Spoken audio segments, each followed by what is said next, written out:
자, 어음수표법.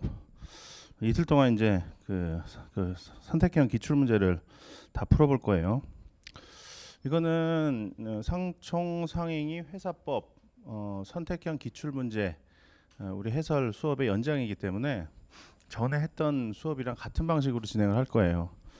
어떻게 그동안 어떻게 진행을 해왔냐면 지문을 하나도 빼지 않고 다 해설을 하면서 다 봤어요.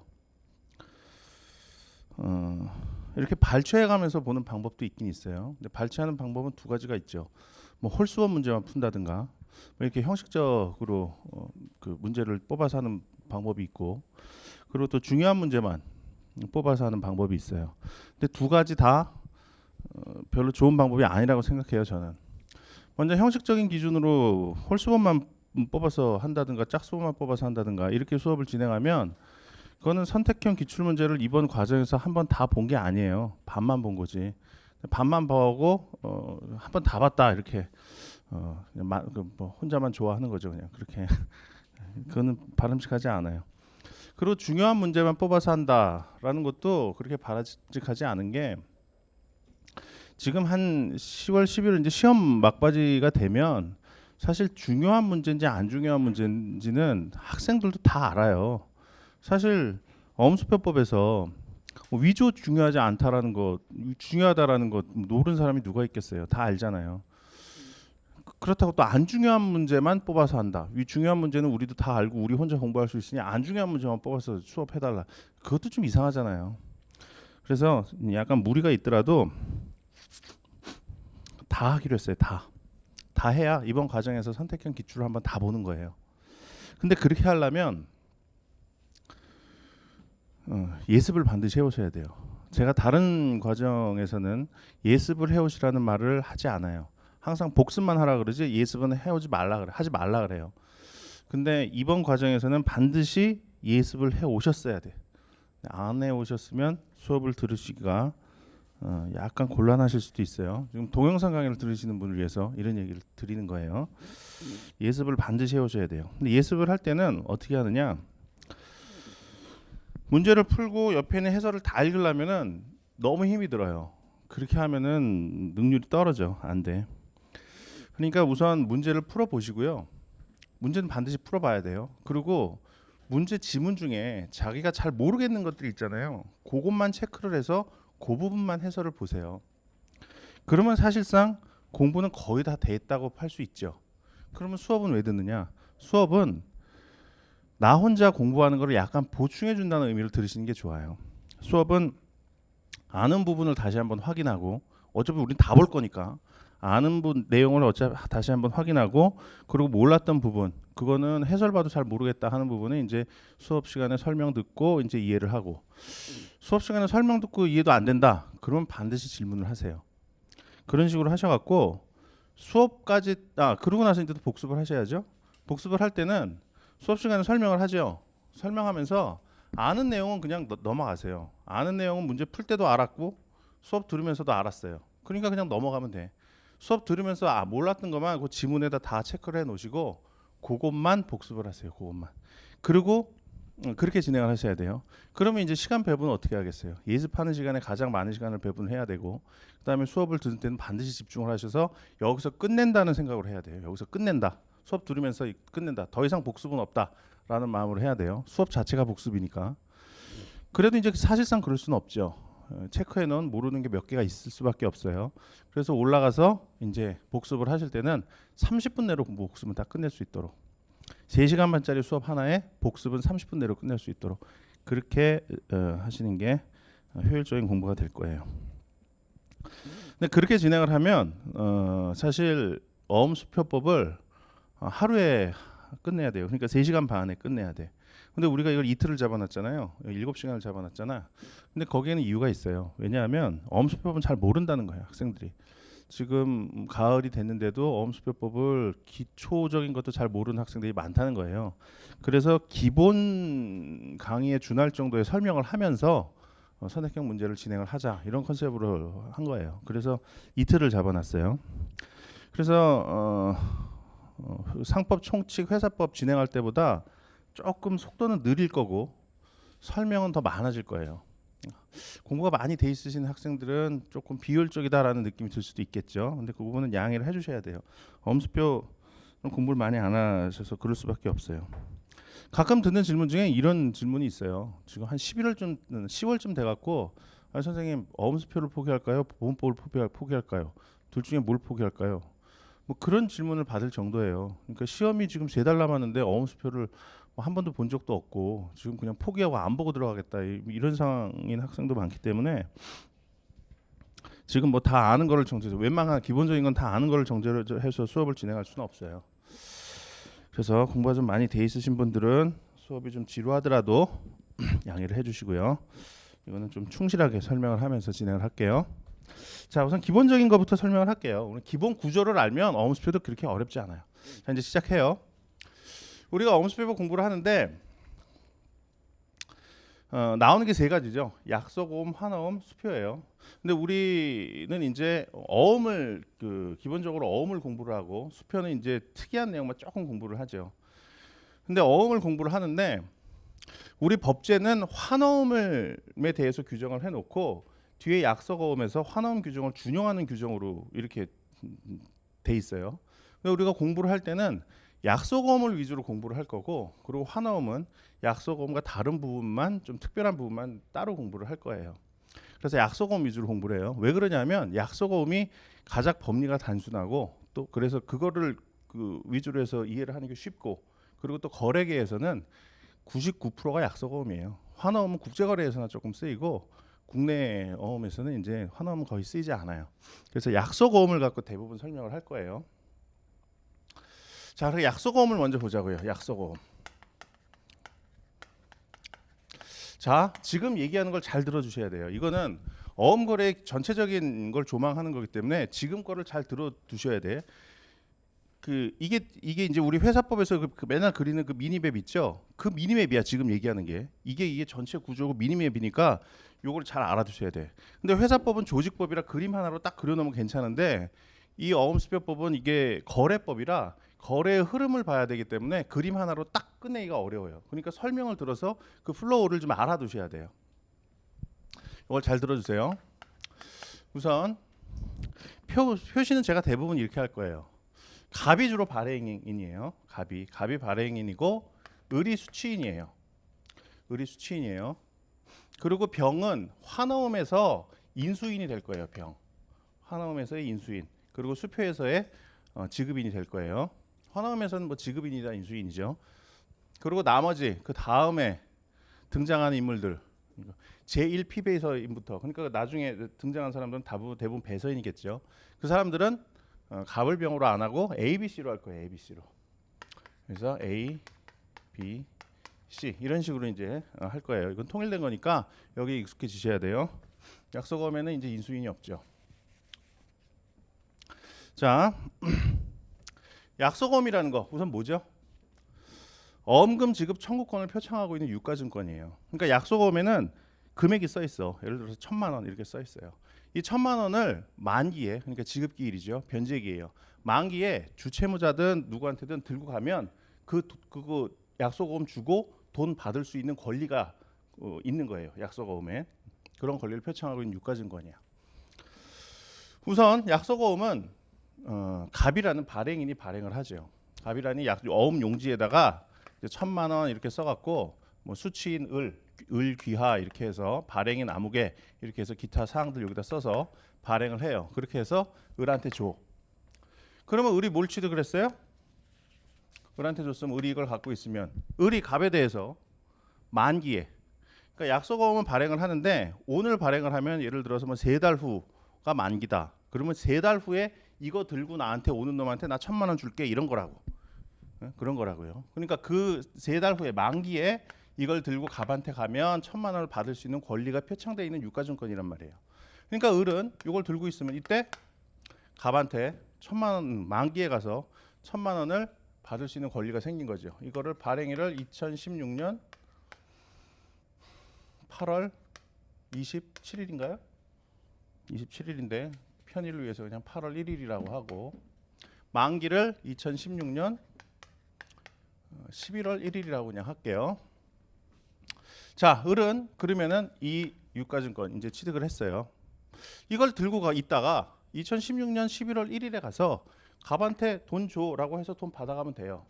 근데 그렇게 하려면 어음을 받을 이유가 없지. 차용증 하나 받아듣든가 하면 되지, 못하러 어음을 받아나요? 그래서 을은 요 날짜가 되기 전에 A, B, C한테 이 어음을 처분한다고. 근데 이 어음은 처분을 하는데 그냥 어음 자체를 뭐 사고 팔고 하는 경우도 있어요. 어음 환이라는 것도 있는데 원인 관계에 있어서의 지급의 수단으로서 이용되는 경우가 많아요. 뭔 소리냐? 갑이 어음을 발행하는 데는 이유가 있어요. 왜 발행하느냐? 우선 을로부터 1,000만 원짜리 물건을 하나 사. 1,000만 원짜리 물건 하나 사죠. 그러면은 갑은 을한테 1,000만 원을 지급해야 될 매매대금 지급 채무를 부담하고 있을 거예요. 그럼 매매대금 지급 채무 그냥 돈 주면 돼. 돈 주면 되는데 돈 그냥 주지 않고 이 매매대금의 지급의 수단으로서 약속어음을 발행을 해줘요. 약속어음을 발행을 해줘. 왜 그럴까? 이 매매대금 2010년 11월 1일 날 보통 지급하기로 약정이 돼 있는 걸 거라고. 그럼 그때 지급을 하면 될 텐데 왜 약속어음을 발행을 해줄까요? 이거를. 왜냐하면 만약에 약속어음이 발행이 안 되면 을은 3달 동안 기다렸다 돈을 받아야 돼. 당장 돈이 필요한데 3달 동안 기다렸다 돈을 받아야 된다고. 을은 1,000만 원짜리 물건을 하나 팔았으면 다시 1,000만 원 그 돈을 갖다가 재료 사다가 물건 만들어서 다른 사람한테 또 장사를 해야 될 거 아니에요. 그래야지 수익이 계속 창출될 거 아니야. 근데 3달 후에 돈 주겠대 갑이. 그래서 그거 기다리고 있으면 3달 동안 자기는 장사 못하고 그냥 나자빠져 있어야 된다고. 그거 그러면 아무 소화가 안 되잖아요. 그래서 어음을 받는 거예요. 이 1,000만 원의 지급 청구권을 표창하고 있는 어음을 받아서 받는 거라고. 그래서 이 어음을 A한테 또 처분을 해요. 어떻게 처분하느냐? 을이 A로부터 이 물건 만드는 재료를 사죠. 재료를 사요. 뭐 한 1,000만 원 되겠지 그것도? 1,000만 원. 재료를 사면 재료 대금 지급 채무를 부담할 거예요. 그 재료 대금 지급 채무를 부담을 하는데 이때 을이 A한테 그러는 거야. 야, 내가 갑으로부터 받은 1,000만 원짜리 어음이 있거든. 이 어음은 뭐냐 하면 2016년 11월 1일 날 갑한테 들고 가면 1,000만 원을 받을 수 있는 권리야. 내가 이 재료에 대한 매매 대금 1,000만 원 지급의 수단으로서 이 어음을 너한테 교부해 줄게. 그럼 이거 어음 받고 재료 줘라. 그렇게 하는 거라고. 그럼 얘는 재료 받아다가 3달 동안도 계속 장사를 할 수가 있겠죠. 그거는 A도 마찬가지예요. A, B, C 이렇게 다 마찬가지라고. 그러니까 어음을 발행함으로써 이 사람들은 돈이 없이도 거래를 할 수가 있는 거예요. 만약에 어음이 없었다면 이런 식으로 거래가 안 됐을 거야. 얘 입장에서 A한테 재료 받으면서 어음이 없다고 쳐봐. 어음 없는 상태에서 A한테 그러는 거야. 야, 내가 1,000만 원짜리 물건 팔고 갑한테 매매대금 채권 갖고 있거든. 그 채권 너한테 양도할게. 우리 민법상의 그 지명채권 양도 방법으로 너한테 양도할게. 그리고 뭐 통지 승낙 대응 요구도 갖춰줄게. 그렇게 하면 A가 그거 받을까? 재료 주고 지명채권, 눈에 보이지도 않는 지명채권 그거 받는 걸로 만족을 할까요? 그게 안 할 거라고. 거래가 안 될 거야. 근데 어음을 줌으로써 이게 거래가 돼요. 그래서 재료 없이도 돈 없이도 거래를 할 수 있게 된다고. 근데 이런 효과들을 뭐라고 부를까? 이런 효과들을 돈 없이 거래할 수 있는 효과들을 그걸 신용기능이라 그래요. 신용기능. 돈 없이 거래를 할 수 있다는 건 마치 뭐와 같아요? 은행에서 돈 빌려서 거래하는 것과 비슷한 효과가 있는 거죠 지금. 그래서 돈 없이 거래할 수 있도록 만들어지는 이 어음의 기능을 신용기능이라고 해요. 신용기능이라고. 그래서 어음의 기능 첫 번째가 가장 중요한 게 신용기능이에요. 돈 없이 거래할 수 있도록 해줄 수 있는 기능. 이 돈 없이 거래할 수 있도록 해주는 기능, 이게 신용 기능인데 어음이 이 신용 기능을 제대로 발휘하려면 뭐가 가장 중요하겠어요? 뭐가 가장 중요하겠어요? 유통성이 보장이 돼야 돼요. 유통성이 보장. 유통성 보장. 이게 가장 중요해요. 그럼 뭔 소리냐 이거는? A가 재료를 주고 어음을 받는다라고 할 때 A의 입장에서 지금 가장 중요하게 생각하는 게 뭐겠어요? A의 입장에서 보면 재료는 이미 줬어 을한테. 근데 돈 안 받고 지금 어음을 받아놓은 상태란 말이에요. 그럼 A가 지금 가장 민감하게 생각하는 게 뭐겠어요? 11월 1일 날 가면 이 어음 들고 갑한테 가면 진짜 돈을 받을 수 있을까? 돈을 받을 수 있을까? 이게 가장 궁금하겠지. 돈을 받을 수 있다면 이 어음을 받을 거고, 돈을 받을 수 없을 것 같으면 이 어음 안 받을 거라고. 야, 재료 주면서 어음 주겠대. 아, 싫어. 어음 주지 말고 돈으로 줘. 이렇게 할 거란 말이에요. 그럼 어음을 받고 거래가 되도록 하기 위해서는 유통성이 보장이 돼야 돼요. 이 유통성의 보장이라는 거는 뭐냐? A가 어음을 받을 때 어음면을 보고 알 수 없었던 사정 때문에 돈을 받을 수 없는 결과가 발생해서는 안 돼. 그래서는 안 돼. 어음을 받았으면 그 어음이 반드시 지급기일에 만기에 가서 지급이 돼야 된다고. 지급이 안 되는 사정이 있어서는 안 돼요. 그래서 지급이 확보가 돼요. 지급 확보.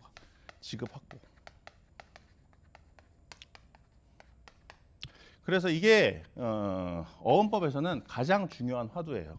어음법의 모든 제도가 이 유통성의 보장을 위해서 존재한다고 봐도 과언이 아닐 정도예요. 대표적인 예를 하나 들어볼까요? 봐요. 어음이 발행되지 않은 상태에서 을이 A한테 이 매매대금 채권이라는 지명 채권을 양도했다고 쳐보자. 우리가 지명 채권을 양도했다고 쳐봐요. 그러한 경우에 A 입장에서는 지명 채권을 양도했다고 쳐봐요. 그래서 지명 채권을 양도를 받았어요. 1,000만 원짜리 지명 채권을. 그런 상황에서 이 매매 계약이 해제되면 어떻게 될까요? 이 매매 계약이 해제되면, 그러면은 매매 계약이 해제되면 지명 채권은 발생하지 않았던 게 되죠. 발생하지 않았던 게 되면 을이 A에 대해서 지명 채권을 양도한 거, 이것도 무효가 될 거라고. 그렇게 되겠죠. 근데 어음법에서는 그러면은 A는 지명 채권이 존재했어. 그래갖고 받았는데 얘네들 간에 뭐 얘가 이행을 안 한다든가 뭐 기타 이유 때문에 A는 자기가 통제할 수 없는 이유 때문에 채권을 상실하는 결과가 발생을 했단 말이에요. 그러면 A 입장에서는 이 지명 채권을 안 받으려고 하겠지. 그거는 곧 무슨 얘기예요? 유통성이 보장이 안 된다는 얘기야. 지명 채권의 유통성이 보장이 안 된다는 얘기라고요. 그래서 어음법에서는 특칙을 뒀어요. 이 매매 대금 지급을 위해서 지금 어음이 발행이 됐죠. 어음이 발행이 됐어요. 근데 이 어음을 A한테 양도를 했어. 그 상황에서 이 매매 계약이 해제가 됐어요. 매매 계약이 해제됐다는 건 뭐예요? 매매 대금 지급 채무가 없어졌다는 거지. 그러면 갑이 을한테 어음을 발행해 줄 이유도 없었던 거야. 그렇죠? 그러면 이 어음 양도된 거 이것도 무효가 돼야 원칙일 거야. 아까 지명채권 양도와 비슷한 그걸로 보면. 근데 우리 어음법은 특칙을 뒀어요. 그렇게 하면은 A가 어음을 안 받을 것 같으니까 이러한 경우에 얘네들의 그 원인 관계, 매매 계약 이게 해제됐다 하더라도 그걸 갖고 갑이 A에겐 대항할 수 없다. 이렇게 놨어요. 이렇게 만들어놨다고. 그걸 인적 항변의 절단이라 그래요. 그런 특칙을 둠으로써 인적 항변의 절단하는 특징을 둠으로써 A가 어음을 들고 있을 때 어음금을 지급받을 수 있도록 확보를 해준 거예요. 우리가 앞으로 많은 걸 배울 텐데 그 대부분이 이 유통성 확보를 위해서, 유통성 보장을 위해서 만들어진 제도라고 보시면 돼요. 그 대표적인 예가 이 인적 항변의 절단이에요. 뒤에서 볼 거예요. 자, 이런 이유에서 어음은 발행이 되는 거예요. 그래서 어음이 발행이 되면 어음이 이제 중요한 건 유통성 확보라고 했어요. 발행이 되면 결제는 어떻게 되느냐? 이 만기 때까지 계속 어음은 유통이 되겠죠. 이런 식으로 어음이 유통이 돼서 신용 기능을 할 거예요. 그러면은 어음의 만기가 됐을 때 어음 소지인, 뭐 우리 예에서는 이 C라고 쳐요. 이 만기에 대해서 이 어음 소지인이 만기가 11월 1일인데 지급 제시 기간 동안 주채무자인 갑에게 지급 제시를 해야 돼요. 지급 제시라는 게 뭐냐면 어음 들고 가서 주채무자한테 야, 이 어음 돌려줄 테니까 1,000만 원 주기로 한 거고 1,000만 원 줘라고 요구하는 게 지급 제시예요. 근데 그 지급 제시는 언제 해야 되느냐? 지급을 할 날 또는 이에 이은 이 거래일 동안 지급 제시를 해야 돼요. 딱 요때 해야 돼. 요때 해야 되는 게 원칙이에요. 그러면 지급을 할 날은 뭐냐? 아까 이건 만기라 그랬잖아. 만기라 그랬잖아. 그럼 지급을 할 날은 뭐냐? 우선 만기가 뭔지부터 보죠. 만기라는 거는 갑이 어음을 발행할 때 어음이 아니라 언제 지급할지 쓴 날이야. 쓴 날. 적어놓은 날. 내가 이날 지급할게. 만기는 이제 뭐 네 가지 종류가 있는데 가장 이제 그 대표적인 게 확정일 출급이니까 그거 갖고 얘기를 할게요. 2016년 11월 1일 날 지급할게라고 어음이 아니라 쓴 날이 만기야. 그러니까 만기가 대부분 지급을 할 날이에요. 지급을 할 날은 대부분 만기야. 근데 만기가 법정 휴일인 경우가 있어. 만기가 법정 휴일이면 얘가 지급을 할 수가 없잖아. 집에서 놀고 있는데 어떻게 지급을 해요? 그러니까 만기가 법정 휴일인 경우에는 그 다음 거래일 휴일 아닌 날, 그날이 지급을 할 날이 돼요. 지급을 할 날 또는 이에 이은 이 거래일, 지급을 할 날과 그에 이은 이 거래일 동안 3일 동안 지급 제시를 하라는 거예요.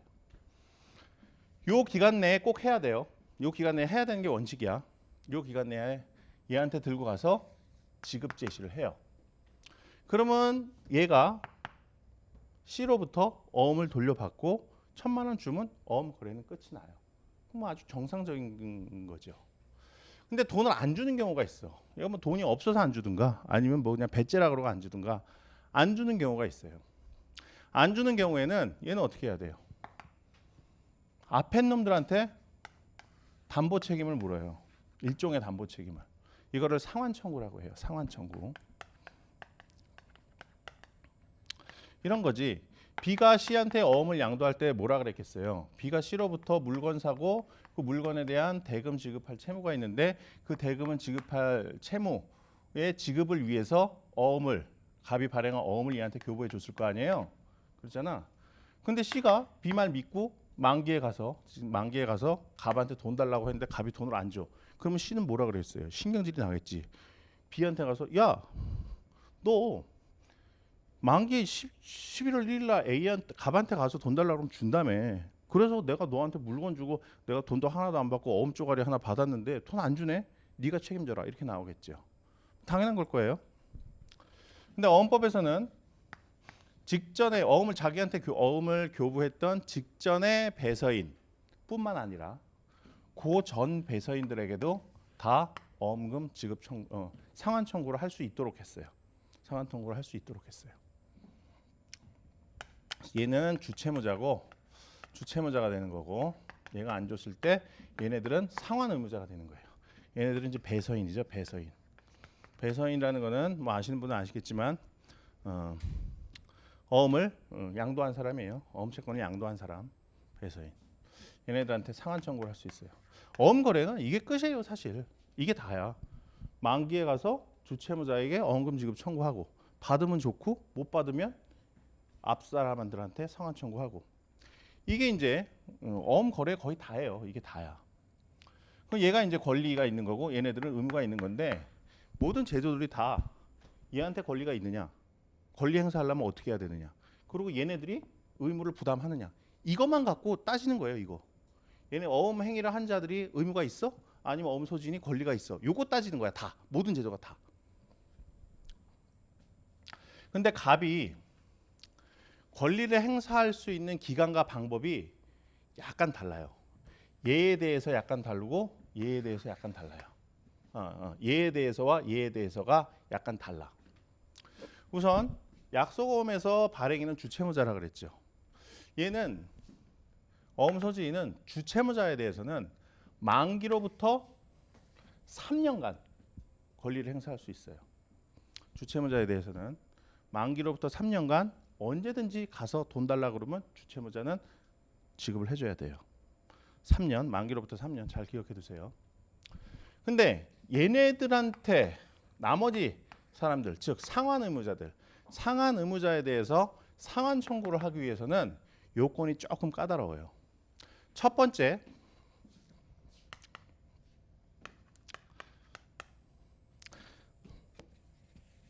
상환 청구권 보존 절차를 밟아야 돼요. 상환 청구권 보존 절차. 이건 뭐냐 도대체? 첫째, 상환 청구권 보존 절차라는 건 뭐냐? 상환 청구를 하기 위해서는 이 권리를 보존하기 위한 절차를 밟아야 된다는 거야. 그 뭐냐? 첫 번째, 어음 소지인이 저 지급 제시 기간, 지급을 할 또는 그에 이은 이 거래일, 요 기간 동안 주채무자에 대해서 지급 제시를 했어야 돼요. 지급 제시 기간 동안 기간 내에 지급 제시를 했어야 돼. 지급 제시를 했어야 돼. 어음 소지인은 주채무자에 대해서 만기로부터 3년간 권리를 행사할 수 있다고 그랬잖아요.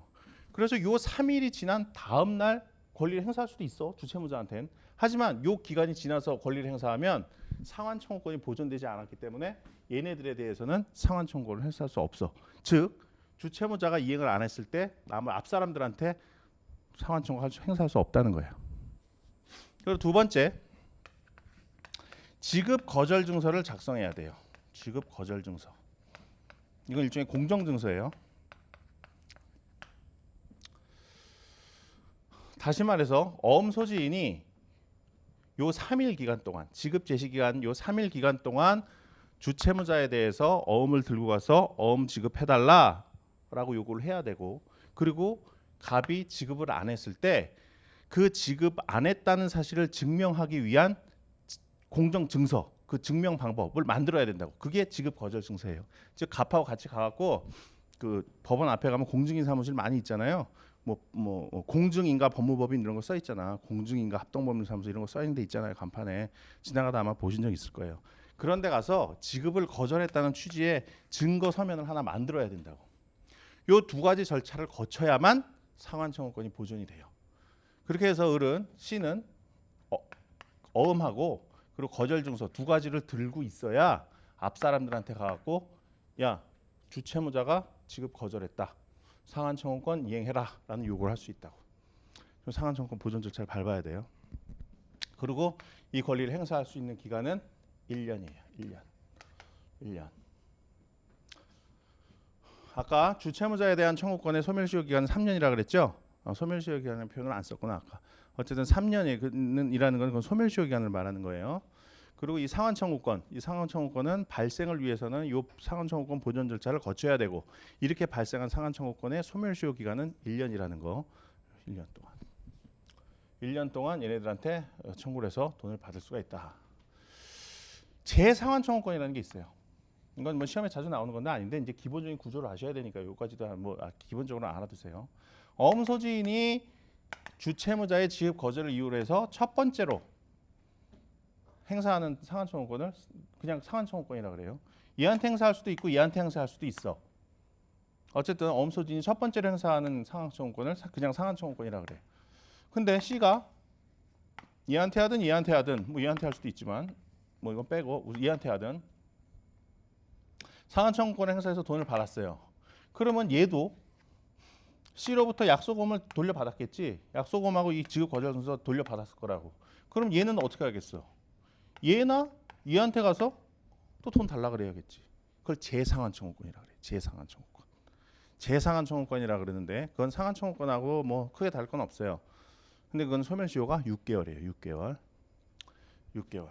그렇게 해서 얘네들은 결국 상환 청구하고 재상환 청구하고 재상환 청구하고 얘가 또 재상환 청구를 하겠지. 결국 주채무자가 줄 수밖에 없어요. 주채무자가 무자력이라면 돈을 못 받겠지만 실질적으로는 어쨌든 이렇게 흘러가요.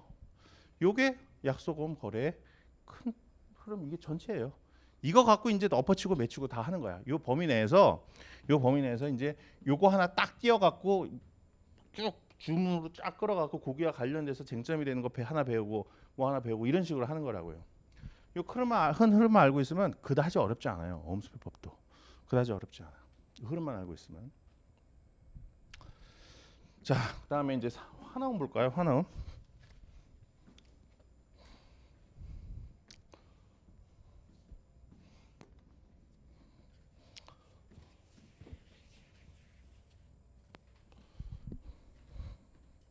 자, 우선 약소금에서 등장인물을 지금 우리가 다 봤어요.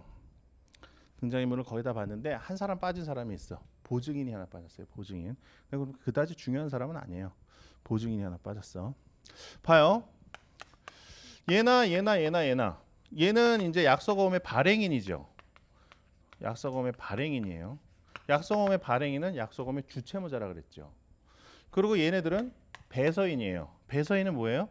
약속어음 채권을 양도한 사람이죠. 채권 양도인이야 개념은. 채권 양도인에 불과한데 우리 법은 이 배서인한테 이 상환 의무라는 어음금 지급에 관한 채무를 부담을 시켰어요. 채무를 부담시켰어. 그러니까 발행인이나 배서인이나 어음 행위를 한 자는 모두 채무를 부담하고 있죠. 어음금 지급과 관련된 채무를 부담하고 있어요. 이 채무를 보증해 준 사람이 보증인이에요. 보증인은 얘의 보증인일 수도 있고 얘의 보증일 수도 있고 얘의 보증일 수도 있죠. 특정한 어음 채무자의 지급을 담보해 주기 위해서 어음 위에다가 보증의 의사 표시를 한 사람이 보증인이에요. 요 세 사람이 등장인물이에요. 뭐 어음 소지인도 있긴 있죠. 근데 그 사람은 어음 행위를 한 자는 아니죠. 어음 행위. 어음 행위라는 건 뭐예요? 어음 위에다 한 법률 행위를 말해요. 어음 위에다 한 법률 행위. 우리 뭐 민법에서 배운 그 법률 행위 그걸 얘기하는 거야. 근데 이 발행이라는 법률 행위, 어음금 채권을 발생시킨 거죠. 배서라는 법률 행위, 어음금 채권을 양도하는 거죠. 근데 양도인에 불과함에도 불구하고 우리 법은 배서인에 대해서 특별 규정을 둬서 어음금 지급 채무를 부담하도록 했다라는 거, 채무도 부담한다라는 거, 양도인이지만. 그리고 보증인은 뭐 이렇게 채무를 보증한다라는 거, 여기까지 알아두시면 법률의 어음상의 법률 행위를 한 자 세 명이 다 나오죠. 약속어음에서 어음 행위는 요 세 가지밖에 없어. 발행인, 배서인, 보증. 발행, 배서, 보증. 그러니까 그 어음 행위를 한 자는 발행인, 배서인, 보증인 세 명밖에 없는 거죠. 환어음 보자고요. 환어음. 환어음은 지급인이라는 사람이 등장을 해요. 지급인. 환어음은 뭐냐면 갑이 을한테 환어음을 발행을 해요. 근데 약속어음하고 비교를 할게요. 갑이 을한테 약속어음을 발행했을 때 그 발행은 어떤 의미였죠? 발행은 어떤 의미였죠? 야, 이 어음 들고 만기에 나한테 갖고 오면 1,000,000원 줄게라는 거였어요. 곧 지급 약속의 의사표시였어요. 그렇죠? 지급 약속의 의사표시였어. 그래서 약속어음은 지급 약속 증권, 지급을 약속한 증권이에요. 환어음은 좀 달라. 갑이 을한테 환어음을 발행하는데 환어음에 뭐라고 써 있냐면 위 금액을, 그러니까 환어음 금액이죠. 위 금액을 이 환어음과 상환으로 을 또는 을이 지시하는 자에게 지급하여 주십시오라고 써 있어. 그건 무슨 얘기예요? 지급을 위탁하는 증권이라는 거예요. 위탁한. 누구한테 위탁을 해? 병한테. 병이 누구예요? 병이 이제 지급인이에요. 지급인이고 나중에 이제 얘가 이제 인수를 하면 얘가 인수인으로 바뀌어요. 여기다가 이제 어음에다 그렇게 쓰는 거예요. 병아, 이 지급인 병아, 요 어음 들고 너한테 누군가가 찾아가면 그 1,000,000원 좀 지급을 해줘. 이렇게 부탁을 하는 거라고. 부탁을 하는 거야. 부탁은 왜 하겠어요? 부탁은 병이 갑한테 1,000,000원 줄 게 있었나 보지. 병의 갑한테 1,000,000원 줄 게 있는 상황이야 지금. 다른 거래를 통해서, 다른 매매 계약이나 뭐 기타 등을 통해서 병의 갑한테 1,000,000원을 줘야 될 게 있어. 그런 상황에서 갑이 을한테 1,000,000원짜리 물건을 하나 사고 1,000,000원 매매 대금 줄 게 생겼다고. 근데 그러려면 어떻게 해야 돼요? 원칙대로 하려면 1,000,000원 매매 대금 줄 게 있으니 갑은 병한테 1,000,000원 받아다 을한테 1,000,000원 주면 될 거 아니야. 어? 그렇게 하면 될 거 아니야. 근데 거래의 편의를 위해서 갑이 을한테 환어음을 발행해 주면서 야, 환어음 들고 오는 사람한테 병 네가 1,000,000원 좀 줘. 그래서 이렇게 주면 어떻게 되겠어요? 요거 다 결제가 되는 거지 뭐. 그렇게 하자는 거야. 결제의 편의를 위해서 그렇게 하자는 거야. 그래서 부탁을 하는 거라고. 그렇게 써갖고 이제 발행을 해. 그럼 병은 아직 주겠다고 약속은 안 했잖아. 갑이 을한테 환어음을 발행할 당시 발행하기만 한 그 상태에서는 병이 을한테 그 1,000,000원을 줘야 될 이유는 없죠. 병은 지금 주겠다고 약속한 게 안 바가 없으니까. 그러니까 이 상황에서 이것도 이제 똑같이 만기까지 유통이 돼요. 유통이 돼. 근데 여기서 주채무자는 누구야? 아직 없어요. 돈을 줘야 될 주채무자는 아직 없다고. 병은 갑으로부터 부탁만 받았을 뿐이지 주겠다고 약속한 바가 없단 말이야. 그러니까 주채무자가 없는 상태에서 어음은 유통이 돼요. 그러면 그 어음 받으려고 하겠어 이 사람들이? 받으려고 안 하겠지 웬만하면. 돈 줄 사람이 안 정해지는 어음을 어떻게 받아. 이거 들고 가서 병한테 달라고 해도 병은 줄 의무가 없는데. 그래서 어음 소지인이 을이 될 수도 있고 A가 될 수도 있고 B가 될 수도 있어요. 얘네들이 만기가 되기 전에 병한테 이걸 들고 가. 어음을 들고 가서 미리 만기가 되기 전에 미리 들고 가서 병한테 물어보는 거야. 야, 이거 갑이 그러는데 이거 너한테 만기 날 들고 가서 1,000만 원 달라 그러면 네가 줄 거래. 근데 진짜 줄 거니? 이렇게 물어봐. 진짜 물어봐요. 그러면 병이 그래 줄게. 내가 갑한테 줄 돈이 있으니까 1,000만 원 줄 게 있으니까 그거 줄게. 그거 줌으로써 뭐 갑에 대한 1,000만 원치 뭐 다 결제가 된다면 뭐 내가 그거 거절할 이유가 없지. 줄게. 라고 하면 얘가 주채무자가 되는 거예요. 그때부터. 주채무자. 자, 병이 어음 소지인이 어음을 들고 와서 너 돈 진짜 줄 거니? 만기에 가서 돈 달라고 하면 줄 거니라고 물어봤을 때 내가 줄게라고 하는 거. 그 어음 행위. 그걸 뭐라 그래요? 그걸 인수라 그래. 인수. 그걸 인수라 그래요. 지급인 병은 인수를 함으로써 이 화나음상의 주채무를 부담하게 되고 그 이후로는 병은 인수인이라고 불러요. 보통. 그 전에는 지급인이라고 부르다가 인수를 하면 그때부터 인수인이라고 불러요. 이렇게 하면 만기의 어음 소지인이 이 어음을 들고 병한테 가면 얘는 지급을 해야 돼요. 지급 안 하면 어떻게 돼? 이거랑 똑같아요. 지급을 안 하면 상환 청구권 보존 절차를 밟을 걸 전제로 해서 얘네들한테 상환 청구권을 행사할 수 있어요. 약속어음의 경우에는 발행인이 주채무자였지. 근데 화나음의 경우에는 인수인이 주채무자이기 때문에 발행인은 최종의 상환 의무자가 돼요. 이렇게 돼요. 이건 다 똑같아. 나머지 똑같고. 그리고 또 한 가지 다른 점이 있어요. 이 인수와 관련해서 또 한 가지 다른 점이 있어. 방금 같이 인수를 하면 주채무자가 되고 그렇게 해서 이렇게 되는데 인수를 안 한 경우에는 어떻게 될까? 아직 만기는 도래하지 않았어요. 만기 도래하기 전에 A가 병한테 들고 가서 너 이거 줄 거니? 라고 했는데 안 주겠대. 그러면 어떻게 될까? 만기 전 상환 청구가 가능해요. 만기 전 상환 청구. 을이나 갑한테 야 이거 들고 가도 만기에 병한테 들고 가도 이거 돈 안 준댄다. 안 준대. 니네들 지금 돈 주기로 한 거 지금 줘. 라고 상환 청구. 만기 전에 상환 청구권을 행사할 수 있어요.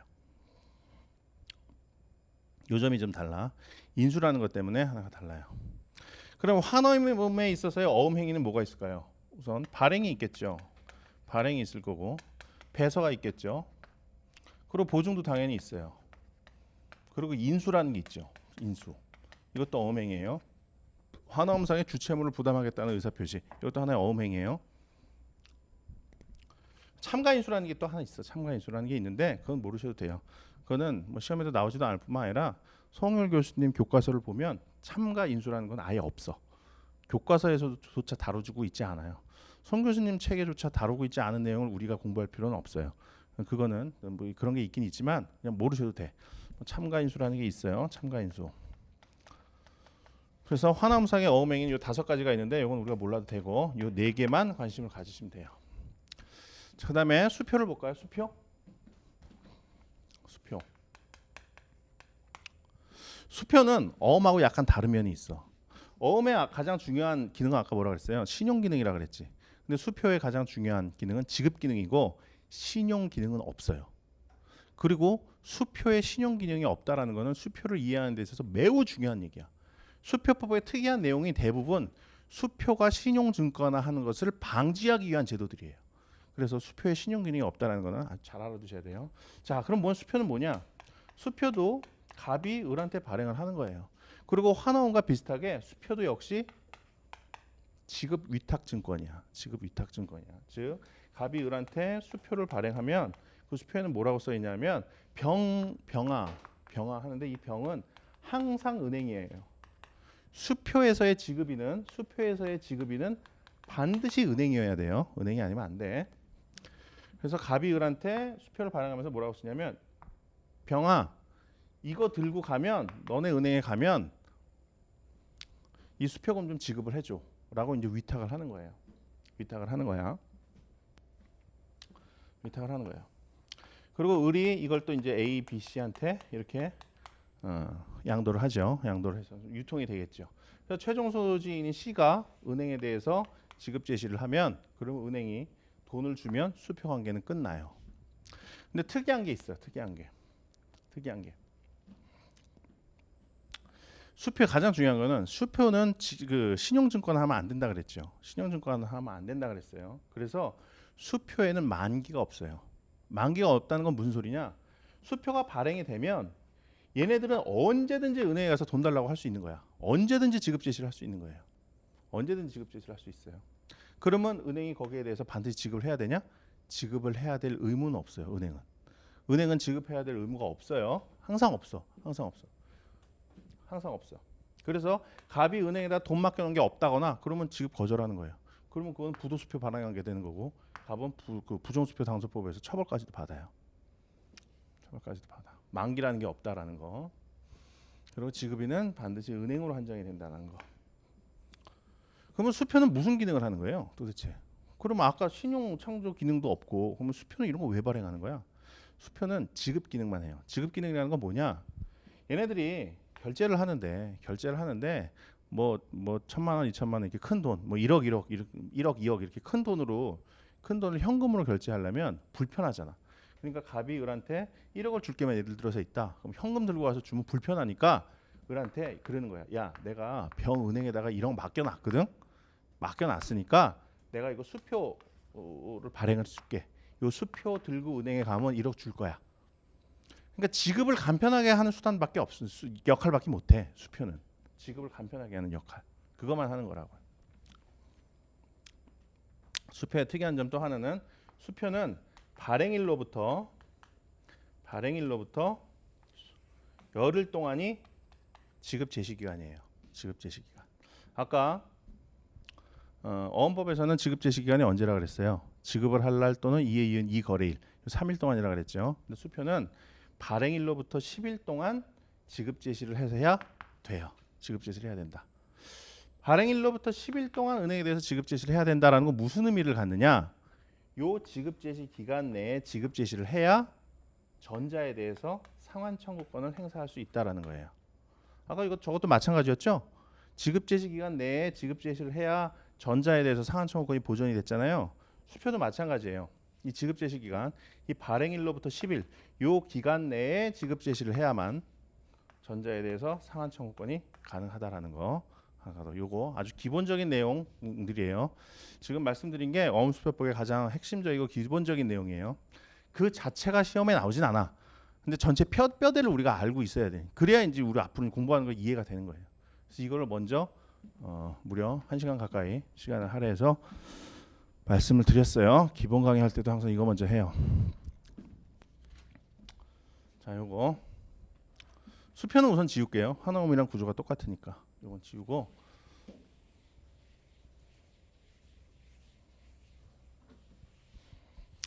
자, 설명을 하면서 어음 소지인이 배서인에게 지급을 청구했다. 이건 무슨 의미겠어요? 이거는 어음 소지인이 지급 제시 기간 내에 주채무자에게 지급 제시를 하고 지급이 거절돼서 배서인에게 상환 청구권을 행사한다. 이런 의미가 되는 거예요. 항상 그런 의미예요. 근데 그렇게 문제나 해설에서 그렇게 상세하게 설명을 안 해줘. 근데 A는 C에게 어음금을 지급할 의무가 있는가? 이런 식으로만 물어봐요. 어음금을 지급할 의무가 있는가라고 했을 때는 그건 그 얘기야. 지급 제시 기간 내에 주채무자에게 지급 제시를 했는데 주채무자가 거절을 해서 배서인에게 상환 청구권을 행사하고 있는 상황이다. 그 상황에서 A는 상환 의무를 이행해야 될 의무가 있는가? 이걸 묻는 거예요. 그러니까 이 구조를 머릿속에 딱 놓고 그 질문이나 해설을 다 봐야 돼요. 이런 경우는 어떻게 될까? 지금 사실관계에서 갑이 어음을 발행했고 을 A, B, C로 어음이 양도됐다. 사실관계 이렇게 나와. 그러면서 C는 A에게 어음금 지급을 청구할 수 있는가? 어음금 지급 청구할 수 있는가? 그러면 A가 C에게 의무를 부담하는가와 C가 권리를 취득해야 되는가 두 가지 살펴봐야 되겠죠. 그렇게 해서 아까 본 것처럼 그런 상황이야. 만기에 지급 제시하고 거절돼서 상환 청구 행사한다. 이런 상황이에요. 근데 지문 중에 이렇게 묻기도 해. 사실관계는 이렇게 얘기를 해놓고 A가 을에게 지급을 청구하는 경우에는 어떤가? 을은 A에게 지급할 의무가 있는가? 이렇게 묻기도 해요. 근데 그러한 경우는 뭐겠어? 재산한 청구권 행사하는 건가? 그건 아니에요. 그건 아니야. 문제들 대부분 보면 그걸 묻는 게 아니야. 그걸 묻는 게 아니고 재산한 청구권을 행사한다고 했을 때는 명시적으로 나와요. 재산한 청구권을 행사할 때 의무가 있는가 이렇게 나와요. 재산한 청구권 문제에서 잘 안 나오지 않아. 이건 무슨 얘기냐면 여기까지만 양도된 걸 전제로 한 거예요. A한테까지만 양도됐을 때 그러한 상황이라면 을이 A에게 어음소지인 A에게 지급할 의무가 있는가 이거예요. 그거는 무슨 의미겠어요? 얘네들한테 양도가 안 된 거고 A가 만기가 돼서 갑에게 지급 제시를 했는데 갑이 지급을 거절했고 그 상황에서 어음소지인인 A가 배서인인 을에게 첫 번째 상한 청구권을 행사할 때 그때 을이 A에게 상한 의무를 부담한 의무가 있는가 이걸 묻는 거라고. 자, 그런 거 기본적인 전제로 기본적인 지식으로 알고 문제를 보세요. 그게 아니면은 이게 도대체 뭘 묻는 거야? 재산한 청구권 행사하는 거야? 재산한 청구권 안 배웠는데 공부 안 했는데 헷갈려. 근데 재산한 청구권 잘 안 나오니까 요렇게 알고 이제 보세요. 기본 구조 잘 알아두셔야 돼요. 자, 한 50분 정도 지난 것 같으니까요. 우리 10분만 쉬었다가 본격적으로 시작할게요.